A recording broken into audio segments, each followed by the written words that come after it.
Thank you, everyone, for joining us for our daily Bible reading through the New Testament, where we try to make your weekdays strong days with the Word of God. We're in Acts chapter 18, reading from the English Standard Version, so read along with me if you would. After this, Paul left Athens and went to Corinth. And he found a Jew named Aquila, a native of Pontus, recently come from Italy, with his wife Priscilla, because Claudius had commanded all the Jews to leave Rome. And he went to see them, and because he was of the same trade, he stayed with them and worked, for they were tent makers by trade. And he reasoned in the synagogue every Sabbath, and tried to persuade Jews and Greeks. When Silas and Timothy arrived from Macedonia, Paul was occupied with the word, testifying to the Jews that the Christ was Jesus. And when they opposed and reviled him, he shook out his garments and said to them, "Your blood be on your own heads. I am innocent. From now on I will go to the Gentiles." And he left there and went to the house of a man named Titius Justus, a worshipper of God. His house was next door to the synagogue. Crispus, the ruler of the synagogue, believed in the Lord, together with his entire household. And many of the Corinthians, hearing Paul, believed and were baptized. And the Lord said to Paul one night in a vision, "Do not be afraid, but go on speaking, and do not be silent, for I am with you, and no one will attack you to harm you, for I have many in this city who are my people." So he stayed a year and 6 months, teaching the word of God among them. But when Gallio was proconsul of Achaia, the Jews made a united attack on Paul and brought him before the tribunal, saying, "This man is persuading people to worship God contrary to the law." But when Paul was about to open his mouth, Gallio said to the Jews, "If it were a matter of wrongdoing or vicious crime, O Jews, I would have reason to accept your complaint. But since it is a matter of questions about words and names and your own law, see to it yourselves. I refuse to be a judge of these things." And he drove them from the tribunal. And they all seized Sosthenes, the ruler of the synagogue, and beat him in front of the tribunal. But Gallio paid no attention to any of this. After this, Paul stayed many days longer, and then took leave of the brothers, and set sail for Syria, and with him Priscilla and Aquila. At Cenchreae he had cut his hair, for he was under a vow. And they came to Ephesus, and he left them there, but he himself went into the synagogue and reasoned with Jews. When they asked him to stay for a longer period, he declined. But on taking leave of them, he said, "I will return to you if God wills." And he set sail from Ephesus. And he had landed at Caesarea. He went up and greeted the church, then went down to Antioch. After spending some time there, he departed and went from one place to the next through the region of Galatia and Phrygia, strengthening all the disciples. Now a Jew named Apollos, a native of Alexandria, came to Ephesus. He was an eloquent man, competent in the Scriptures. He had been instructed in the way of the Lord, and being fervent in spirit, he spoke and taught accurately the things concerning Jesus, though he knew only the baptism of John. He began to speak boldly in the synagogue, but when Priscilla and Aquila heard him, they took him aside and explained to him the way of God more accurately. And when he wished to cross to Achaia, the brothers encouraged him and wrote to the disciples to welcome him. And when he arrived, he greatly helped those who had through grace believed.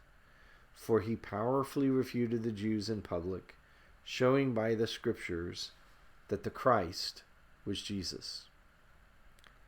So in the conclusion of this chapter, the great emphasis, at least in this chapter, is the work that was done in Ephesus through Paul, by Paul, and around Paul. And Ephesus will become a church that's significance almost lies completely in the letter that we have in our New Testament. But what is significant is the many people that through the city of Ephesus became important figures in the story of God and the gospel. And of course, the greatest, I suppose, in this chapter is going to be Apollos, who, because when he comes to Ephesus, he learns the way of God more accurately. And as the chapter concludes, he showed by Scriptures that the Christ was Jesus. And so what an exhortation to us to remember that wherever we are, we're contributing to a future on how things will be perceived. Ephesus, when the gospel was first presented to them, was not a city that was welcome to the gospel, but the gospel became a powerful instrument through the people that were there. And it was because of them that Apollos learned the way of God more accurately.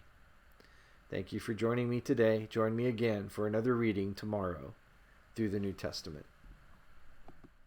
Lord, make us instruments of your peace.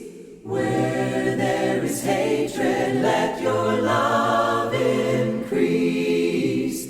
Lord, make us instruments of your peace. Walls of pride and prejudice shall cease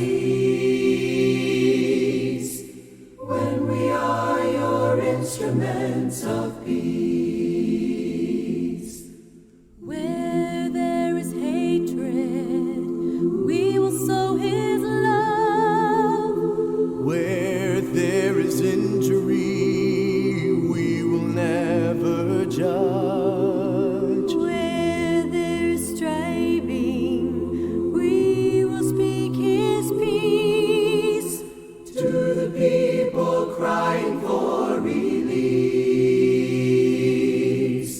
we will be his instruments of peace.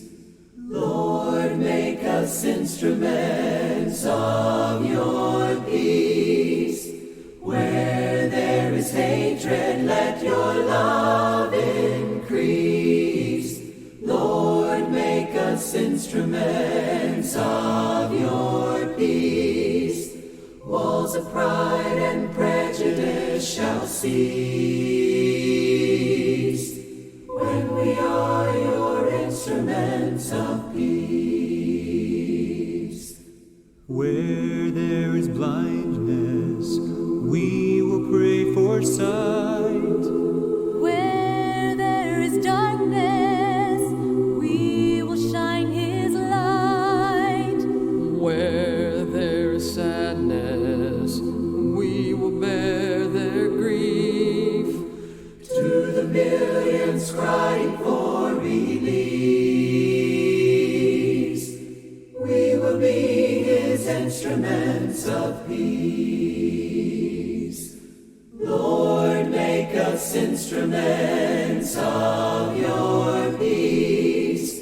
Where there is hatred, let your love increase. Lord, make us instruments of your peace. Walls of pride and prejudice shall cease when we are your instruments of peace.